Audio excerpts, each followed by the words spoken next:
Halo guys, jumpa lagi di podcast ini bersama saya.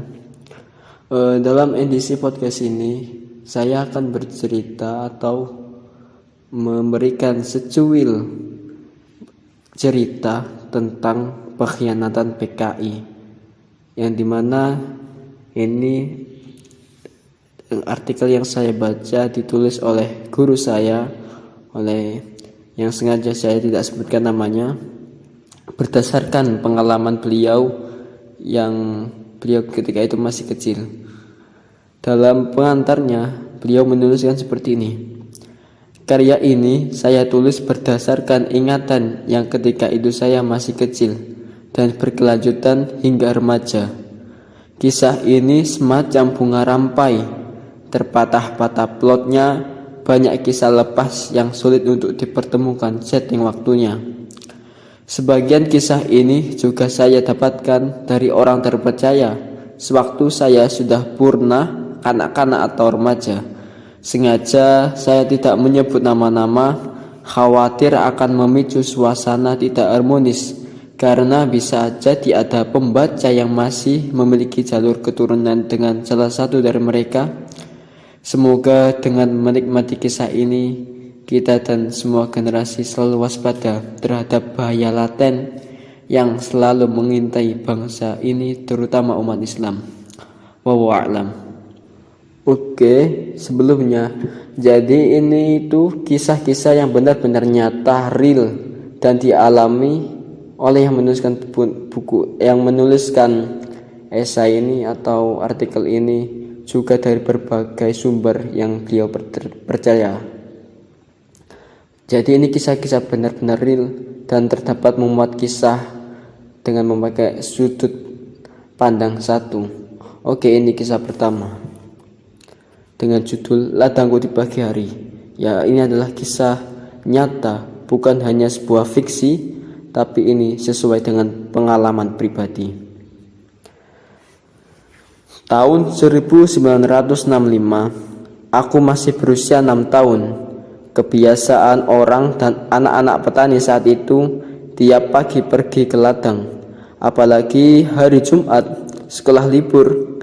Kadang aku pergi ke ladang pagi-pagi karena hendak sarapan pagi dan jagung bakar, tela bakar, atau ubi-ubian bakar yang disiapkan oleh ayahku. Kampungku di Bukit Selatan bernama Dusun Majero atau Gunung. Kami 3 bersaudara, berkaki tanpa alas, menampak jembatan kecil dekat pos kamling, perbatasan kampung dengan wilayah persawahan atau ladang. 2 saudaraku kaget kenapa di tengah jalan terdapat gundukan pasir basah penutup darah segar, berbau amis. 100 meter ke depan ladangku di selatan dusun sudah terlihat. Ladangku, ladang orang tua yang kadang saya sering diajak bermain olehnya dan saudara-saudaraku yang tempat itu. 300 meter ke kanan terdapat kuburan jubang yang luas. 300 meter ke kiri terdapat kuburan jarat maling yang rimbun dan angker. Kami sampai di sudut ladang, berhenti di jalan yang runyam. Kami bertiga di stop oleh beberapa orang yang membawa pedang panjang. Kami masih kecil-kecil, tidak mengerti apa-apa. Kami disuruh kembali ke kampung. Kami menunjuk ke arah ladangku. Itu ladangku, itu gubuku, sudah terlihat. Tidak, katanya, mereka tetap melarang kami pergi ke ladang. Kami akhirnya pulang. Sesampai di rumah, aku diajak oleh saudara-saudaraku pergi ke rumah sang kakek karena penasaran. Aku diajak melihat orang-orang banyak itu dari kejauhan. Dari rumah kakek, rumahnya di sudut kampung yang relatif di tempat berketinggian. Di tempat itu bisa melihat ladangku yang luas di pinggir jalan makam. Sekalipun berjarak yang kurang lebih 400 meter, kami masih bisa melihat orang yang tadi mencegah kami bertiga. Kami melihat ada orang dipukul seperti sapi kurban mau dikuliti. Konon itu PKI yang disembelih malam hari atau sebelum subuh untuk dikubur di kubur yang tidak jauh dengan rumah kakekku. Saat itulah aku sering penasaran, mengapa banyak orang kampungku Tugu Majero disembelih. Setidaknya yang kuingat ada 4 orang, 3 orang laki-laki, yang satu seorang tokoh Gerwani yang tangguh. Sedangkan di desa Sendang Agung sendiri konon cukup banyak. Setidaknya ada nama-nama yang kuingat sebanyak 5 orang. Konon yang 2 orang adalah pimpinan dan wakilnya, sedangkan yang 1 orang adalah bagian keamanan. Tahun itu setingkat orang desa atau kampung jarang yang punya pesawat radio. Bahkan ketika aku menginjak dewasa baru mengenal merek radio nasional, radio Philips, dan radio telesonik. Rupanya toko PKI inilah sudah memiliki pesawat canggih ini. Kemana-mana dia membawanya, mendengar informasi, termasuk menunggu komando dari radio RRI Pusat yang mungkin sudah diblokade oleh PKI. Itu tadi sekian dari cerita pertama. Sekarang menginjak cerita yang kedua dengan judul Suara Sandi di Malam Buta. Disebut malam banjir darah. Ini istilah yang sering diucapkan oleh salah satu orang yang kemungkinan termasuk anggota PKI. Sebentar-sebentar dia mengigau di siang bolong, didengar oleh para tetangga. Yang mendengarkan pun tidak mengerti apa maksudnya. Ungkapan itu baru bisa diterjemahkan beberapa hari kemudian. Ternyata mereka dengan rapi mempersiapkan penyembelihan para pemuka agama dan tokoh-tokoh yang anti komunis. Tinggal menunggu malam eksekusi. Di suatu malam yang sepi dan gelap tanpa bintang, pun terdengar suara-suara peluit di perbatasan desa antara kuburan Jarat Maling dan kuburan Gunung Lumpluk. Mereka telah mendesain di malam itu akan melaksanakan eksekusi kepada orang-orang yang rumahnya sudah ditandai silang merah dengan cat meni. Tapi rencana itu ternyata sudah sampai di telinga para tokoh kita sebelum nasib buruk terjadi. Tokoh kita pun telah mendapat bantuan dari para algojo, dari manca desa, termasuk dari desa Dukun, Kecamatan Sedayu, Kabupaten Gresik katanya. Dengan pedang panjang di tangan kanan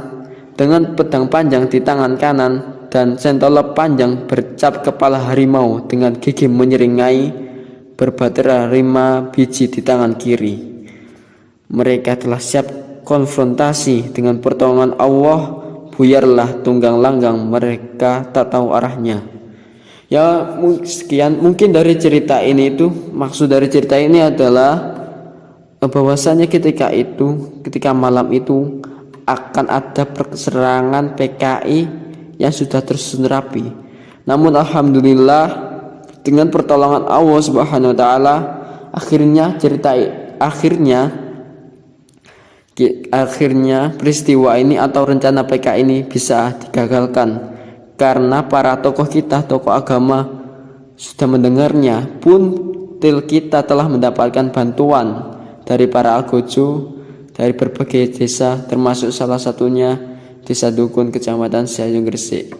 Katanya seperti itu. Oke, langsung saja kita menginjak ke cerita ketiga dengan judul Pencak Silat di Atas Meja. Oke guys, kita langsung memasuki cerita ketiga. Takdirnya terbalik. Situasi sudah bisa dikendalikan dan bisa dikuasai. Banjir darah yang semula menurut mereka adalah darahnya tokoh-tokoh muslim, tetapi kenyataannya adalah darah yang mengucur dari leher-leher mereka, orang-orang PKI atau orang-orang yang terlibat kuat dalam rencana aksi Gestapo PKI. Sejumlah eksekutor dari desa dibantu oleh eksekutor dari desa Paciran berkumpul di balai desa Sendang Agung. Mereka tidak terlepas dengan pedang panjang terhunus tanpa sarung. Sejumlah daftar nama anggota PKI pun dibacakan. Mereka diintegrasi. Mereka akan diangkut ke kecamatan, entah mau disembelih di tengah perjalanan atau mau dibantai di kantor kecamatan. Seorang nama dipanggil, set, hampir, untung ada yang tegas meralat. Stop, bukan itu, yang sana, teriaknya. Untung tidak langsung eksekusi. Memang ada dua orang nama yang sama. Satu orang adalah pimpinan PKI, sedang satu orang pimpinan Muhammadiyah Desa Sendang Agung periode pertama yang belum lama dilantik. Nama berikutnya pun diabsen. Belum juga selesai menyebut nama itu, melompatlah seorang yang dimaksud ke atas mejanya. Rupanya dia seorang pesilat yang bernyali besar. Terjadilah adegan seru melawan tangan-tangan bersenjata pedang. Hampir-hampir katanya, karena pedang terjatuh, dan untung katanya aku tidak sempat mengingat cerita ini berlanjut. Aku masih anak-anak, aku hanya mengingat yang bisa mengalahkan katanya adalah orang dari Paciran. Ya, ini adalah sedikit cerita mungkin dari sedikit kenangan yang beliau sulit untuk mengingatnya kembali untuk lanjutannya ini. Oke, langsung saja kita menginjak kisah berikutnya atau cerita lepas keempat dengan judul Gubuk Beranjau. Hari-hari itu hari-hari mencekam. Sekitar 30 September 1965 dilakukanlah razia oleh orang-orang sipil di mana-mana, termasuk ke ladang-ladang yang dicurigai. Di samping hampir semua masyarakat memiliki satu lubang buaya di depan rumah masing-masing serta 2 potong ujung bambu, ternyata mereka juga mempersiapkan lubang buaya di balik mulut gubuk yang bertempat jauh di perkampungan. Gubuk itu dipakai markas oleh mereka. Singkat cerita, operasi terhadap orang-orang PKI di ladang-ladang dilaksanakan. Untung ketika di antara orang yang mau masuk meranjak gubuk itu, saat hendak melangkah dia terpleset. Saat mau terjatuh dia sempat berpegangan secepat kilat dengan tiang pintu gubuk. Ngeri. Andai kata refleks tangannya tidak sampai meraih pegangan, dia pun akan terjatuh dan akan menancap di atas puluhan mata ujung bambu runcing. Ternyata di dasar lubang buaya itu telah dipasang ranjau yang siap menusuk mangsanya. Allahu Akbar, dialah penolong hambanya yang menolong agamanya. Dan ini selanjutnya cerita yang terakhir dengan judul Mati Bunuh Diri. Masyarakat Desa Sendang Agung bermata pencaharian sebagai perajin emas, home industry. Penduduk desa bagian tengah rata-rata seorang perajin emas ataupun tembaga. Mereka membuat kalung, gelang, dan cincin dari bahan emas. Perhiasan yang baru selesai dirangkai, dipateri, diperhalus tanpa emas kusam warnanya, sekalipun berbahan emas. Salah satu bahan kimia yang dipakai untuk membuat emas lebih murni dan glowing adalah cairan sepoh. Cairan kertas dan berbahaya bila terkena bagian-bagian sensitif dari tubuh manusia, apalagi organ dalam tubuh. Terdengarlah suara disang bolong. Terdengarlah menjelang malam dari balik besar tempat kerja, setegas nyanyian orang menggiring letihnya mencari nafkah sebagai tukang membuat perhiasan emas.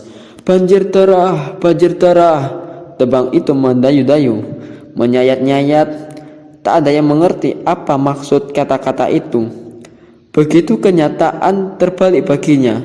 Darah yang tumpah adalah darah dari anggota mereka sendiri. Dia pun panik. Dia sudah mendengar puluhan temannya disembelih. Darah yang menyiram lekuk-lekuk jalan menanjang maupun menurun. Ada yang karena lari terpaksa harus dibabat jari tangannya dari belakang hingga lepas sebelum akhir disembelih. Ada pula yang ditanam hidup-hidup karena disangka sudah mati. Dia, orang ini yang suka bersenandung darah dengan sukacita, harus menenggak cairan sepoh yang mematikan. Dia mati. Seluruh pembuluh darahnya mumut. Barangkali cara yang dipilih ini dianggap tidak terlalu menakutkan dibanding seperti kambing dan sapi yang disembelih atau dipancung dari balik punggungnya. Wah, Ini adalah cerita yang ngeri sekali. Ini ada seorang yang rela mati bunuh diri dengan meneguk cairan bahan kimia yang digunakan emas agar lebih glowing dan bisa lebih murni, nampak murni. Dan itu adalah cairan yang sangat berbahaya sekali, atau disebut dengan cairan sepoh. Dan beliau lebih memilih jalan ini daripada disembelih seperti kambing dan sapi. Sungguh ngeri sekali. Ya sudah, ini saja cerita, penggalan berbagai cerita dari kisah ini. Semoga para pendahulu kita, para orang-orang pemuka agama mendapatkan posisi atau diterima di sisi Allah Subhanahu wa taala sebagai ganjaran yang telah membela agama Allah. Amin amin ya rabbal alamin. Wassalamualaikum warahmatullahi wabarakatuh.